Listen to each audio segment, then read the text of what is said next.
Hi everyone, so this video is going to focus on two topics. The first part of the video is going to take a look at the Epic Games Store exclusivity deal with Total War Saga Troy, and then the second part is going to discuss some of the gameplay we've seen for the game so far. I'll be connecting these two topics together, so that's the reason I've done it in one video. So let's begin. He's taken her! He's taken my wife! A couple weeks ago now, Creative Assembly announced that their next game, Total War Saga Troy, would be exclusive on the Epic Games Store for a year, and to soften the blow, it'd be free for the first 24 hours to claim and to keep forever. Now, I've seen some people theorizing about this deal, and a reoccurring theme is that Creative Assembly, quote, dumped this game on Epic because they had no faith in it.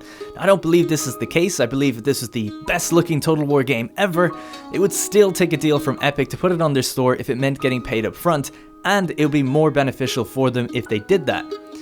Now, some people think that they're getting paid per free download of the game, and there's just no way that that is the case. If a server outage were to happen, then the whole deal would be potentially ruined. It would incentivize Epic to slow their own store down. They'd have to provide their back-end analytics, they'd have to check for bots or any other foul play that's going on. There's just no way that business is being done this way.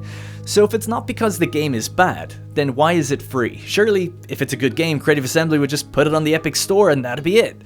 Well, to me, it seems like it's to soften the blow and to grow their audience. Now, to tackle the first one first, Creative Assembly really don't like bad PR. When the Warriors of Chaos DLC was announced, the backlash on that was so great that they ended up making it free for the first week. And this basically calmed everyone down. Despite the practice being the same, day one DLC that's seemingly cut from the game, they don't really care anymore because they're the ones who got it for free. It's the same thing here. Hard to get mad about a deal if the deal means you get your game for free. So what do Epic get out of it then? Well, they get guaranteed users. Obviously not everybody, but a very large portion of this hardcore Total War fanbase, which is quite large, will make accounts and claim this game. Let's talk about the Epic Games Store and what it's doing right now and why it would do something like that. Currently, the goal for Epic is to get as many Steam users as possible to register accounts on the Epic Games launcher, and then to get those people using their launcher every day. They do this by purchasing an exclusive game to get a fresh new audience to make accounts, and then giving away 2 or 3 free games every couple of weeks to keep you there and keep you playing, keep you checking in, grow your library. Recently, with some of their big free games like GTA 5, Civilization 6, and Borderlands, they hit 61 million unique accounts online in a month. Now, over time, the goal is to get these accounts comfortable enough playing on Epic to the point where they'll start buying the games that could even be bought on other platforms. And this is why Epic have been pursuing exclusive purchases so aggressively and why they diversify across multiple genres. They don't just want every big FPS game or every big racing game, they want to spread out to a game of each genre in order to get the biggest cross-section of audience from Steam to make accounts with them, and it's definitely working. And there's really few examples left of a game with such a hardcore following on Steam as there is for Total War. Total War has well over 1 million unique players each month across all of its games. Not only that, but Total War is or was one of the last remaining Steam exclusives. It's not on Origin, GOG, Xbox Game Pass, Uplay, or any other storefront. It's always just only been on Steam. So for Epic, it really is the perfect candidate for an acquisition, both in terms of the marketing power of Total War going to this audience, and the people and the portion of that audience that will eventually come over. So why Troy? Well, right now they don't really have another historical title to offer as an exclusive, at least not for a couple of years.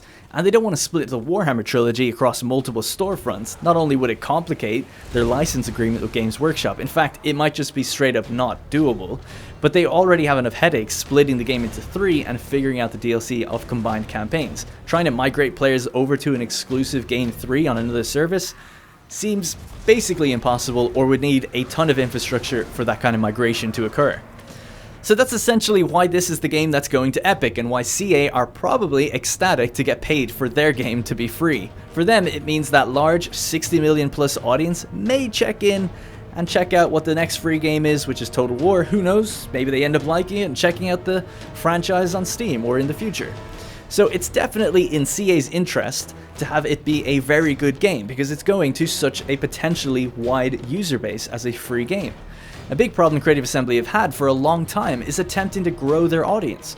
Rome 2 sold better than Warhammer 1, and Warhammer 1 sold better than Warhammer 2 by quite a lot, at least around their launch. So if you can't grow your audience, you increase your volume, and that's what Creative Assembly have been doing for the last decade. Total War has been an annualized franchise since 2007, and they've only missed 1 year so far with no game, which was 2014 after the release of Rome 2. Since then, the volume has only increased, with regular bouts of DLC every couple of months, then doing DLCs for older games at the same time, and now releasing Saga games, which they're trying to release in the same year as the main titles. Three Kingdoms was supposed to come out the same year as Thrones of Britannia, and I have no doubt that Troy was probably supposed to come out the same year as Warhammer 3, but that seems like it's going to be pushed till next year.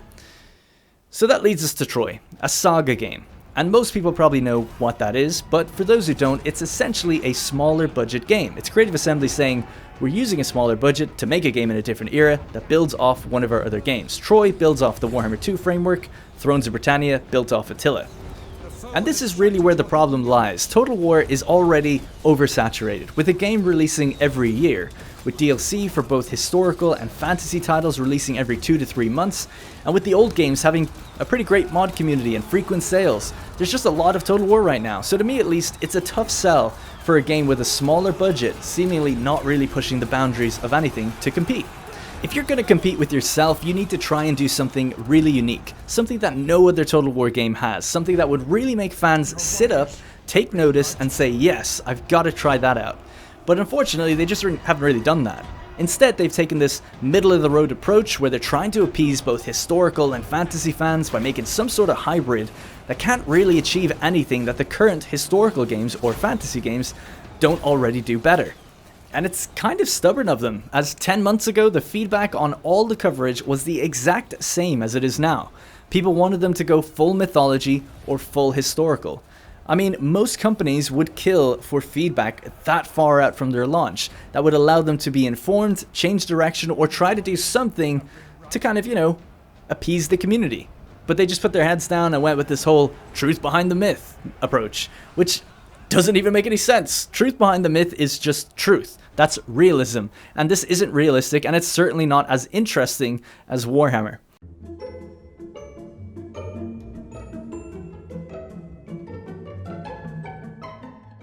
An example of one of the big attractions to this truth behind the myth PR tagline is the Cyclops. Instead of a badass Cyclops that you'd expect, it's just a big dude with a skull on his head, which, as a historical fan, is actually kind of a neat concept.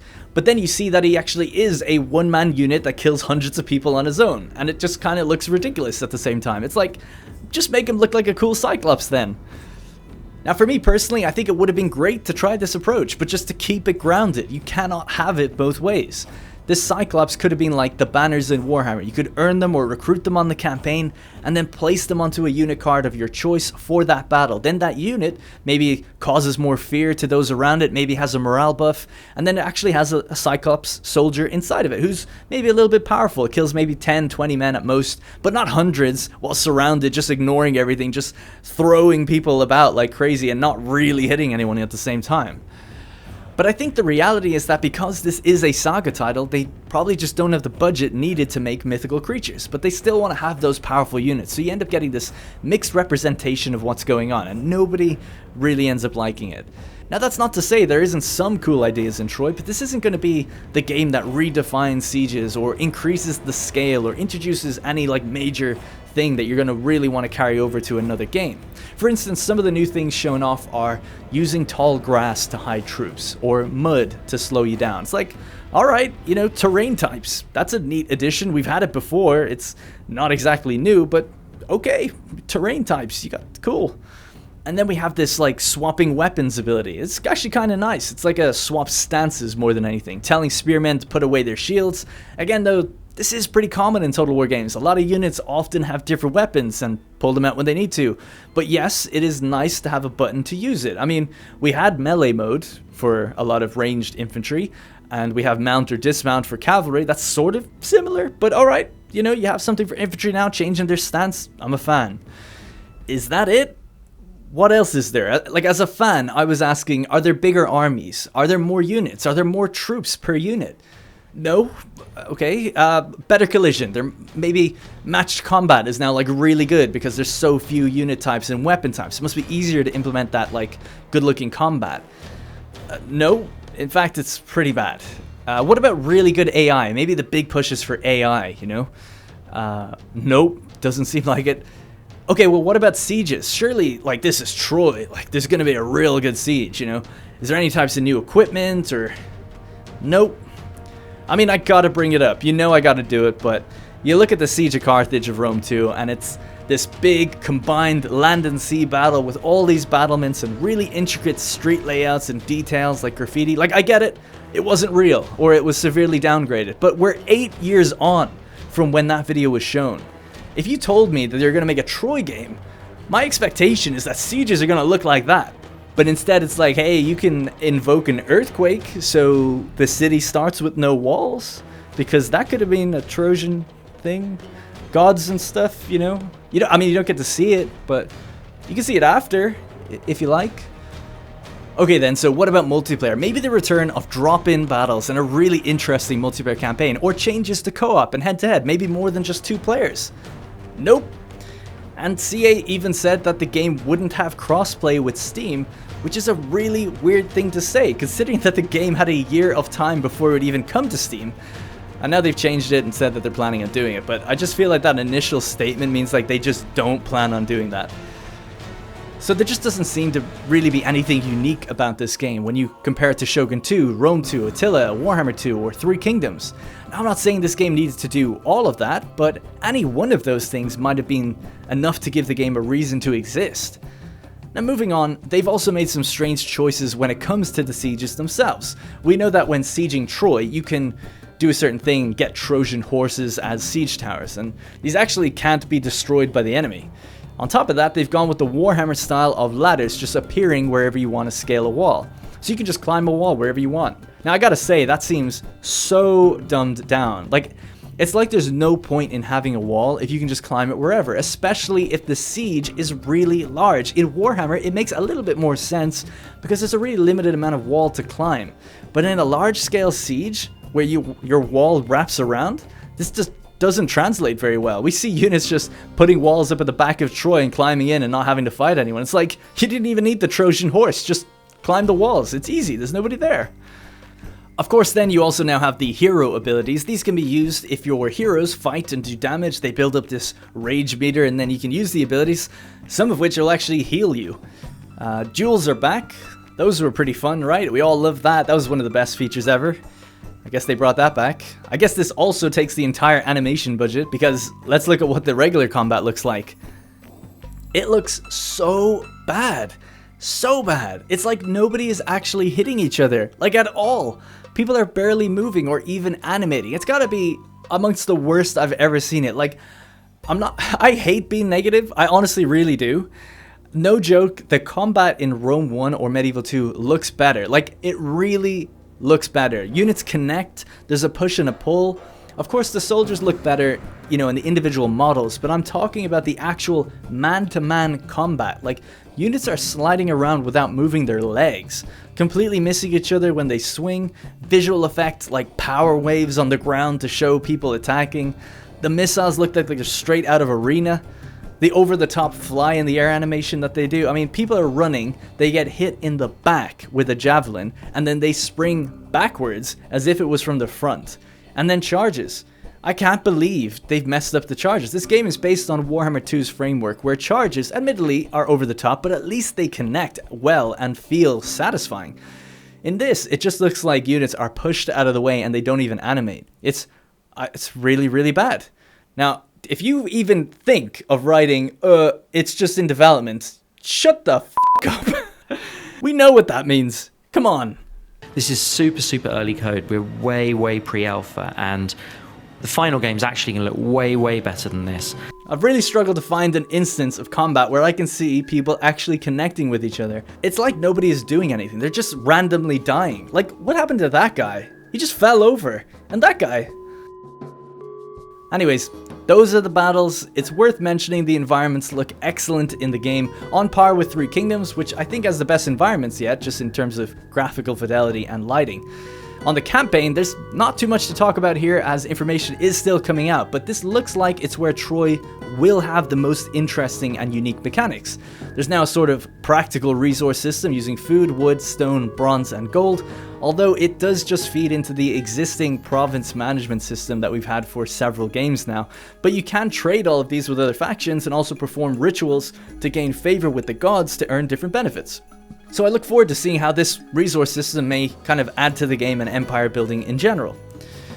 A faction in the campaign is based on the hero that leads it, kind of like Three Kingdoms, and it seems like they have their own personal goals to obtain, which are basically their victory conditions for that faction. Agamemnon, for instance, needs to see that Hector and Paris of Troy are destroyed or confederated and hold a certain amount of settlements.